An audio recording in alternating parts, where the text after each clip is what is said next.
I made something very very cute today. എന്താണെന്നല്ലേ, ഇതിൻ്റെ കയ്യിലിരിക്കുന്ന സാധനം കാണുമ്പോൾ ഒരു ബോൾ പോലെയൊക്കെ തോന്നും. ആദ്യം ഉണ്ടാക്കി തുടങ്ങിയപ്പോൾ എനിക്കും ഇതെങ്ങനെ ഉണ്ടാവും എന്നുള്ള കാര്യത്തിൽ ഒരു എക്സ്പെക്റ്റേഷനും ഉണ്ടായിരുന്നില്ല.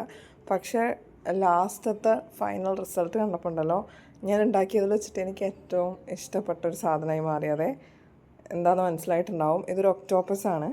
ഇന്നലെ രാത്രിയാണ് ഞാൻ അതിൻ്റെ മുകളിലത്തെ പാട്ട് ഉണ്ടാക്കി തുടങ്ങി. അതുകൊണ്ട് തന്നെ എനിക്ക് വീഡിയോ എടുക്കാൻ പറ്റിയില്ല ആ ഭാഗം. പിന്നെ ഞാൻ കണ്ണൊക്കെ ഫിറ്റ് ചെയ്തു. പിന്നെ വായഭാഗം ജസ്റ്റ് സ്റ്റിച്ച് ചെയ്ത് കൊടുത്തു.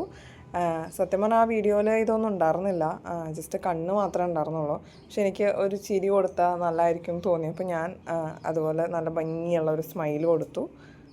പിന്നെ ഇവിടെ പണ്ട് എപ്പോഴോ വാങ്ങിച്ചിട്ട് കുറേ നാൾ മുന്നേ വാങ്ങിച്ചൊരു ഡേറ്റൊക്കെ കഴിഞ്ഞു പോയ ഒരു മേക്കപ്പ് കിറ്റ് ഉണ്ടായിരുന്നു. അപ്പോൾ അതിലെടുത്ത് കുറച്ച് ബ്ലഷൊക്കെ ഇട്ട് കൊടുത്തപ്പോൾ ഉണ്ടല്ലോ, അതിനെ കാണാൻ നല്ല അടിപൊളിയായിട്ട് വന്നേ. അങ്ങനെ എല്ലാം കഴിഞ്ഞപ്പോൾ എനിക്കൊരാഗ്രഹം, കുറച്ചും കൂടെ ഒരു പൂക്കി ലുക്ക് കിട്ടാൻ വേണ്ടിയിട്ട് ഞാനൊരു ബോ ഉണ്ടാക്കാമെന്ന് വിചാരിച്ചു. അപ്പോൾ ഈ ബോ ഓൾറെഡി എൻ്റെ ബാക്ക്ഗ്രൗണ്ടിലിരിക്കുന്ന ആ മുയലിന് കണ്ടോ, കഴുത്തിലുള്ള ബോ, ആ ബോ ആണ് ഞാൻ സെയിം പാറ്റേൺ വെച്ചിട്ട് ഉണ്ടാക്കിയത്. അത് ഓൾറെഡി ഞാൻ എഴുതി വെച്ചിട്ടുണ്ടായിരുന്നു. മാജിക് റിങ് ഉണ്ടാക്കിയിട്ട് 2 ചെയിന് 2 ഡബിൾ ക്രോഷ്യ സ്ലിപ്പ് സ്റ്റിച്ച് ചെയ്യുക, ഒരു പ്രാവശ്യം കൂടെ റിപ്പീറ്റ് ചെയ്യുക. സംഭവം സെറ്റാണ്. ഇനി ആ കട്ട് ചെയ്തിട്ട് കുറച്ച് ലോങ്ങായി കട്ട് ചെയ്യുക, അതൊന്ന് ചുറ്റി കൊടുത്തു കഴിഞ്ഞാൽ നമുക്ക് ബോ ആയിട്ട് കിട്ടും. ഇതുപോലെ നല്ല കുട്ടി ബോ ആയിട്ടില്ലേ.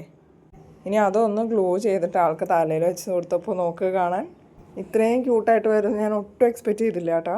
അപ്പോൾ നമ്മളെ നീരാളിക്കുട്ടനെ ഇഷ്ടപ്പെട്ടെങ്കിൽ ലൈക്ക് സബ്സ്ക്രൈബും മറക്കരുതേ.